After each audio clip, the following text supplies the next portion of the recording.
Good evening, and welcome to The Right Side, the show where we talk about today's news and trends from an admittedly conservative perspective. I'm your host, Chris Pareja, and I'm joined this evening by Joel Fine from the Election Integrity Project, and we're here to talk about making sure that people's votes actually count. And what got you into this, Joel? Was it a passion since birth, or when did you start realizing that you wanted to be involved in making sure that the vote was true? Well, thanks for having me, Chris. Yeah, this is actually relatively recent for me.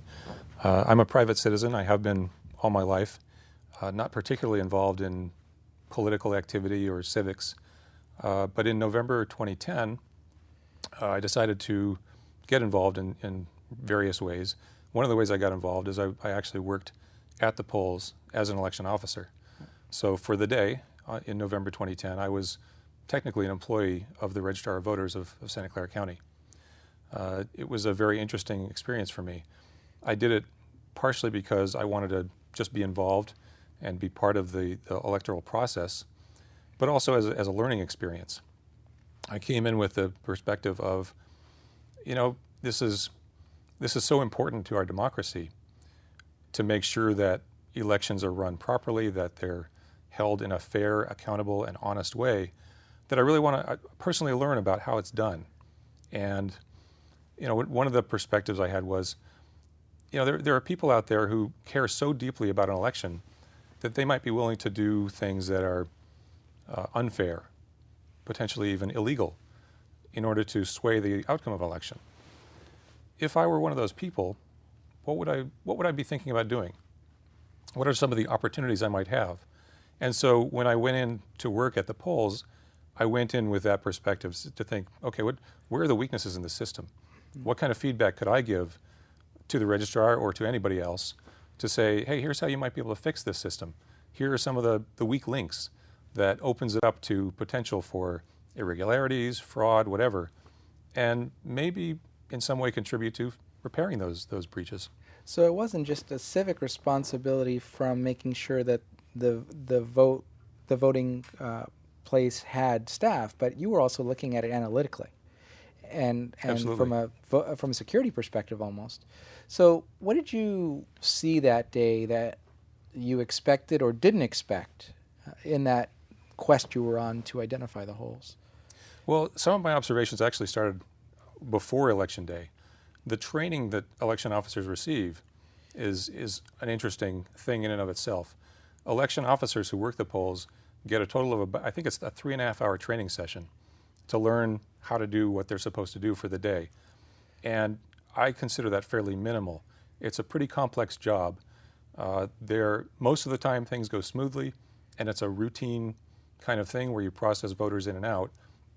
But when things don't go smoothly, when there's some difficult situation to handle, let's say somebody comes in who for some reason is not listed on the rolls, but they insist that they're registered to vote. Somebody comes in who needs assistance of some sort. They can't read the ballot, or they're disabled in some way. Various kinds of situations like that where the routine gets disrupted. And there are a lot of different cases that could confront an election officer on that day. And so for me, the training was a fairly minimal introduction to how to be an election officer. Okay. So that was the beginning of kind of, I guess, what I would say my learning experience as an election officer. And your concern. Absolutely, and my concern. It was fairly effective. It was a good use of the 3.5 hours that I spent there. But as I said, it's fairly minimal, and it's what's given to every election officer. And it's not like the people who are election officers do it for a full-time job. Right. You do it once every 2 years, for primaries and for general election. And so it's easy for people to forget what it is they did. Most of the people there are private citizens just like me. They don't have full-time gigs working for the registrar. Right. And so when they go back into the election, they have to remember all of this stuff. And so there's a lot to keep track of. So Okay. that's the start of it. Okay. And then when you actually got into the polling place, was there anything that you saw that concerned you further? Well, first of all, it's a very long day. It starts at roughly 6 in the morning. Polls open at 7, and it goes until, I think we were working until about 10:15, 10:30 at night. The polls run from 7 to 8, but that's sandwiched inside of a lot of other stuff that the poll workers have to do. Right. There's a lot of setup and tear down, and a lot of things that the poll workers need to do before and after to make sure that things run smoothly all the way through the election day. Okay. And were there any anomalies or anything that kind of popped up that would have prompted you to move closer to going down this election integrity direction? It wasn't so much anomalies that I observed as opportunities for anomalies that really were impossible to figure out, impossible to ascertain whether, for example, it was an honest election. Okay. In particular, California is one of the states that doesn't require ID at the polls. A voter can come in and give a name, and election officers aren't permitted to ask for ID to verify that that's the person who's speaking to them. Right.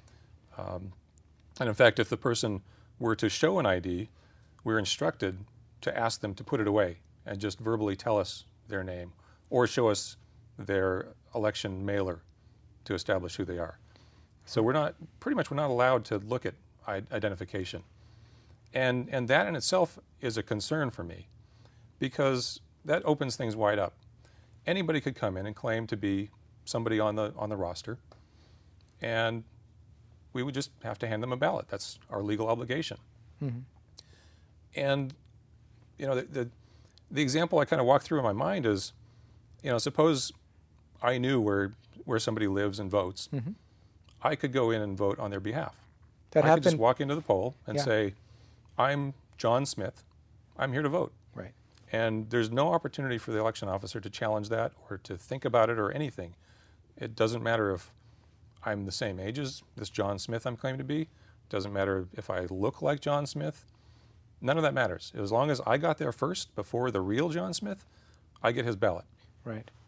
And I've seen videos where people will go in posing as dead people, or someone even went in recently posing as Eric Holder himself, the head of the Department of Justice, and were able to be handed his ballot. They didn't take it because they said, well, I don't feel comfortable without the ID, and then they scattered. But that kind of thing can definitely happen. Absolutely. And there are a number of states where voter ID is not required, and that's a big exposure in those states. Right. And is it true that they actually put the list of people who hasn't voted yet outside the polling place in some area, or is that some kind of... Yeah, in fact, that's a part of California's election procedure, is that at every precinct, 3 times on election day, and it's at specific times of the day. I think it's 11, 3, and 6. I could be a little off on those times, but 3 times during the day, the election officers are instructed to post a list of all of the voters in the precinct with the names of the people who have already voted that day crossed off of that list. And they post that somewhere that's publicly visible, publicly accessible. So anybody could walk up to that list, thumb through it, pick a name out of somebody that hasn't voted yet that day, and turn around and say, that's who I am. Well, especially if they have a list of the voter rolls for some reason. I know, having run for office, you can buy lists of the voters in the area, and if somebody wanted to compare that list, it would be easy enough to say, well, I'm at XYZ address on Main Street, and I'm so-and-so, and off we go. And my understanding is also that a lot of times the signatures that might be compared on the ballot to what's held at the registrar's office are not compared very closely either. Actually, I'm fairly confident that they're never compared. When you sign the roster on entry to election, that's theoretically that would be a record that somebody could consult later to determine validity or invalidity. So maybe after the fact, let's say I came in as this John Smith and voted, and I signed the roster with the wrong name. If this other person came in and said, wait a minute, I haven't been here yet today, in the best case, he would be given a provisional ballot. Right. And which on are that processed later. Right. But on that provisional ballot, it would describe the situation. Hey, this person came in, they were already marked off, but they claimed that they hadn't voted yet. And then the registrar would have to make a determination whether to count the ballot or not. In that situation, they probably would look at the election roster and then look at the signature and say, oh, that's not the right signature. Somebody else must have cast that ballot. So in the best case, that person's vote would count as a provisional, but the person who came in claiming to be John Smith, who wasn't, their ballot's already in that box. It's gone, and it's counted. So that's water under the bridge. Right, which is pretty scary. So how did you start working with the Election Integrity Project? Well, so after this experience in November 2010, when I worked at the polls, I had this vague kind of unease. I felt like, gee, I wish there was something I could do. I can tell that there are a lot of areas of concern, opportunities for irregularities and even fraud, but I don't quite know what I can do. It was actually at a conservative forum meeting when a lady named Nina Myers stood up and made an announcement. She made a pitch for people to participate. At the time, it was called Project Voter Integrity, I think. And she said she wanted people to participate with her in doing exactly that, to look at the electoral process, to work with the registrar, to work with the Secretary of State, whoever, to expose these issues and to fix them. And because I was already inclined to participate in something like that, I went and talked with her. And so we formed a group with her and me and about half a dozen other people. As we went through what we were doing in Santa Clara County, over time we discovered that there were people in other counties in California who went through almost exactly the same thought process that we did, in exactly the same way, in exactly the same time frame. Right about that election, November 2010, a lot of people became very passionate and very interested in either politics or electoral process or whatever. And so there were a lot of people in the same situation we were, where they felt like they wanted to do something and weren't quite sure what, and there was no group, no outlet to channel that energy. And so we found each other somehow, I actually don't know how, and decided to get organized at a state level rather than just county by county. And so we connected with folks from LA County, Ventura County, San Diego County. Election Integrity Project, as it's now called, we're active in about, I think, 20 to 22 of California's 58 counties. And it's really the most populous ones that we're active in. So I don't know offhand, but I would guess we're in about 80% of the state's population. That's where EIP is active right now. Mm-hmm. So collectively, we are spreading across the state, working with our registrars of voters to, as I said, expose these areas of concern and fix them where we can. Have you found them to be very responsive yet? I'm hearing mixed results from the different groups that are working on this, that some registrars are very friendly toward them, others are saying thanks but no thanks. What's been your experience? Mixed response is exactly the right term. It depends very much on the individual registrar in any particular county. And it's not just their attitude, it's the laws on the books and the procedures that are given to the registrars of voters offer all kinds of opportunities for interpretation. Different counties handle things in different ways. Everything from how they handle and process ballots to how they compare signatures on mailed ballots, mm-hmm. to how they permit people to observe at the polls or during the counting process, how intimate they let us get in terms of getting close to the people doing the work or giving us opportunities to give feedback if we see something that concerns us. Different counties have different policies about how to interact with us. And so you would think that a state would have a certain mandated, first of all, database, but also procedure that would be consistent across the state. And what you're saying is that that's not necessarily the case. Oh, absolutely, yeah. It's very different from one county to another in a lot of different ways. I mean, there is a California election law, and in fact, the California election law book is enormous. It's probably about 1,000 pages. But within that law, despite how voluminous it is, there's all kinds of different ways to interpret how exactly to proceed in any given situation, in any given election process. And so each registrar has latitude in designing their processes. So for example, when we want to, let's say, watch the people who are comparing signatures on mailed-in ballots, mm-hmm. one of the requirements on a mailed-in ballot is that the voter signs the back of the envelope in which it's mailed. Right. And so there's a process by which every county compares, one by one, the signature on that envelope with the signature that's on record with the registrar's office. The process by which they do that comparison, the threshold for deciding whether it's a match or not in terms of similarity of signature, and even the proximity that they allow us in terms of watching and observing, so that, for example, we could see the same thing that the person working at the computer sees and maybe have an opportunity to challenge, to say, wait a minute, we don't think that matched, but you counted it. That, just an example, but that's one of the ways where different counties interpret the law very differently. And I'm curious about, one of the things that I've heard that kind of irritates people is that within California, certain unions have the contract for picking up the ballots from the polling places, and then if there's a recount or other scenario, they have the ability to be the counters. I've heard of even circumstances with them sitting at the table with erasers. Is that accurate, or is that a county by county kind of scenario? Especially because this is one of the unions that is very embedded and also a very big donor to certain candidates over others. Did you find that to be an accurate depiction of, in your experience? Well, so let's talk about kind of the principle of the matter, which is our concern would be that if people who are working at the polls for the registrar have a bias in the election, if they have a preference for an outcome and have the potential to act on that preference in their job, in their responsibility, then that's a concern. And so, yeah, there are people, there are counties that where I think most of the employees of the registrar of voters work for a particular union, but I don't have specific knowledge of that. So I don't know exactly which counties have which individual employees.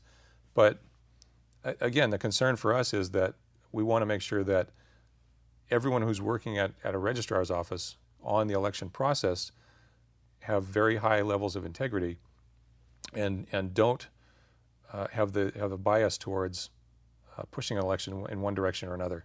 Right. And so are you able to share at a high level the types of things that you do, or the types of volunteers that someone who's watching may decide, hey, yeah, I've got the same concerns Joel does. I'd like to get involved. Can you give us some descriptions of things that they might do to help out? The biggest thing is to help us observe at the polls. So one of the nice things about California law that does work in our favor is that it does require that citizens be given the opportunity to observe. Any registered voter in a county can walk into any polling station on election day and just watch. I wasn't aware that could happen. And they can watch almost anything. There are limits on what they can do. They can't, for example, take photographs. They can't use their cell phones in the polling station. They can't walk out of the room with the list of voters. They can't sit behind the table where the election officers are. And of course, they can't interfere with anybody voting. But other than that, they can do just about anything. So we can, stand in the corner and watch people come in. We can listen in as they say, here's who I am, I'm ready to vote. Again, as long as we don't interfere, we're permitted to be there. We can be there as long as we want. And that's what we did, in fact, in the past couple of elections, is we posted observers in various polling stations and asked them to make observations for us. Mm-hmm. We gave them some training in terms of what we wanted them to look for and what were some of the procedures that we were concerned about, some of the requirements, some of the things that election officers are supposed to do that we were concerned maybe they weren't always doing. Right. And so our biggest need is for volunteers to do that. We have about 2,000 polling locations in Santa Clara County alone. Mm-hmm. Alameda County is probably pretty similar, and other counties in the area might vary from that. But with that number of polling stations, we can take an almost unlimited number of observers. We would love to have one or two people all the way through Election Day at every polling station. Sure. But that would take an enormous army. Right. The more we can get, the better. Right. And so, just out of curiosity, I know in Alameda County about 70% of the voters vote by mail. And there are a lot of places that have no polling stations, so their only opportunity to vote is by mail, mm-hmm. which opens up a whole other set of circumstances where fraud could occur. Absolutely. Is that a similar ratio, what you're seeing in Santa Clara County, about 70% mail? What I've seen in Santa Clara County is about 50%. Okay. Roughly. But I know that most registrars are in favor of mail ballots. Yes. They encourage people to sign up to be permanent absentee voters so that right. they always get a mailed ballot. Right. I think mostly it's because it's cheaper and easier for them. Right. If they can get down to the point where they're less than, I think the threshold is 250 in-person voters in a precinct, they can shut the precinct down and force everybody to go mail only. Yeah. And as I said, it's easier and cheaper for them, so that's what they like to do. Right. So in fact, if you go and vote in person, very often you'll be presented with an opportunity that the people working there will say, hey, would you like to sign up to be a permanent absentee voter? Right. And so that's a concern for us as well, is mail ballots are handled very differently than in-person ballots. Right. And as you mentioned, there's a bunch of opportunities for irregularities and even fraud in that regard. I just would have a nightmare scenario of seeing people sitting in a warehouse that's darkly lit with just filling them out one after another, and nobody would be the wiser necessarily. Absolutely. I mean, the issue is that ballots have intrinsic value. This is something that the registrar in Santa Clara County, Barry Garner, shared with me. He said he treats them like money, in the sense that they have to be protected. There has to be a chain of custody, yes, so that you know step by step who has the ballot, who has control of the ballot, right, and that the ballot's being handled properly. Mm-hmm. With ballots that are sent through the mail, you lose that chain of custody. Yes. It goes into somebody's mailbox. Maybe that person picks it up. Maybe a spouse picks it up. Maybe a neighbor picks it up. Maybe it's at an apartment complex, mm-hmm, and all the mail is pooled together. Right. Who knows? When a person receives the ballot, I know I personally took my ballot. I get a mail ballot, and I put it on my counter. And I have to admit, it was probably pretty careless of me, but it's possible that I might have had a guest come over and see that envelope and do something with it. Right. And so, just in general, people aren't necessarily careful with their ballots that are mailed to them. Right. And in the same way that they would be if they were at the polling station. Right. And so we've got just a few seconds left. If someone's moved to help, where can they find out more? So we've got a website. It's a mouthful. It's electionintegrityproject.com. Okay. So it's the full name of the organization, electionintegrityproject.com. And on that website, there are opportunities to sign up to be a volunteer. And you would say on that which county you want to participate in.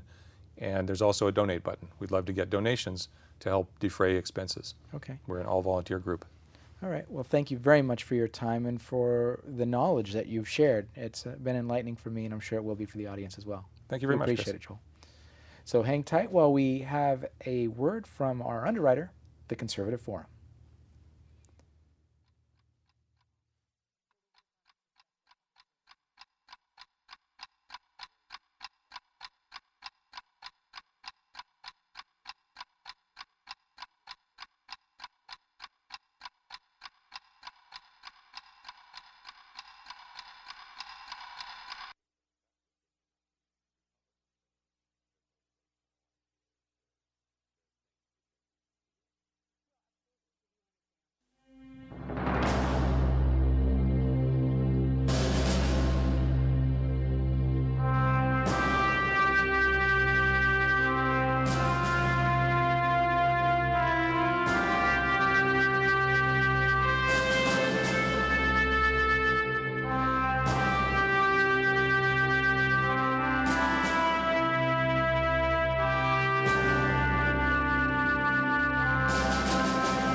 Constitutional law attorney.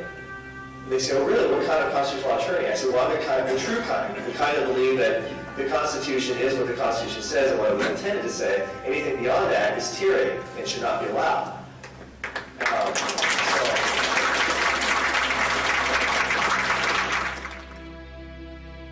So let's come to this, my friends.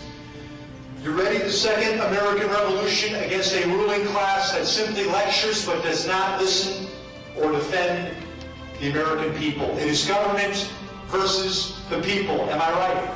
Yeah. Look at the Electoral College example. Right? A leftist popular challenge to states' rights. You think the founders weren't brilliant people? Did they not know what they were doing by carefully calibrating to get the small states and the big states to come together? Why does Wyoming get 2 senators in California? Actually, I'd rather have Wyoming's 2 senators.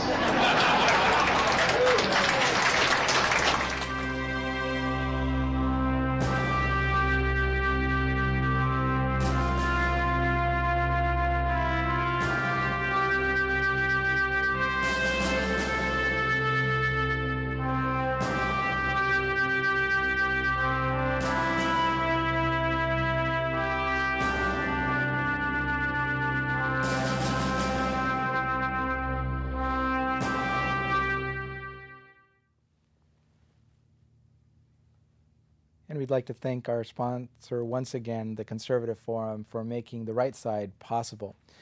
The Conservative Forum works hard to educate people about conservative issues and bring in great speakers from around the country. For example, July's speaker was just flown in from Colorado, Tom Tancredo, to do the presentation at the July Forum.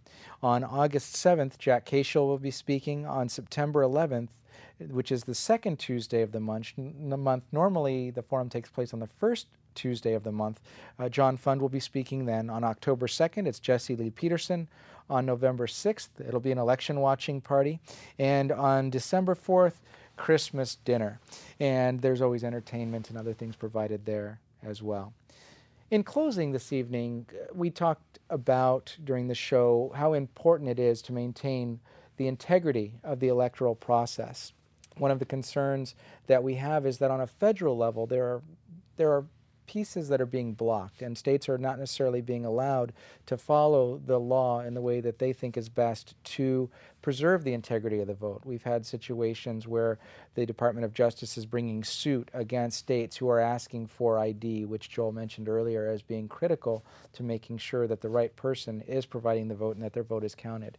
We've had scenarios where the Department of Justice has refused to prosecute individuals who are intimidating voters and chasing them away from the polling places or threatening them with potential physical harm by slapping batons in their hands. These things are not acceptable. And so if you have the opportunity and the passion to make sure that every vote is counted and that it's done correctly and ethically, please do consider volunteering for the Election Integrity Project at electionintegrityproject.com, or looking for other ways to volunteer locally and get educated about the possibilities for fraud and how you might be able to help stop them and make everyone's vote count. Thanks again for joining us on The Right Side. Again, I'm your host, Chris Pareja, and we look forward to seeing you again sometime soon. Have a great night.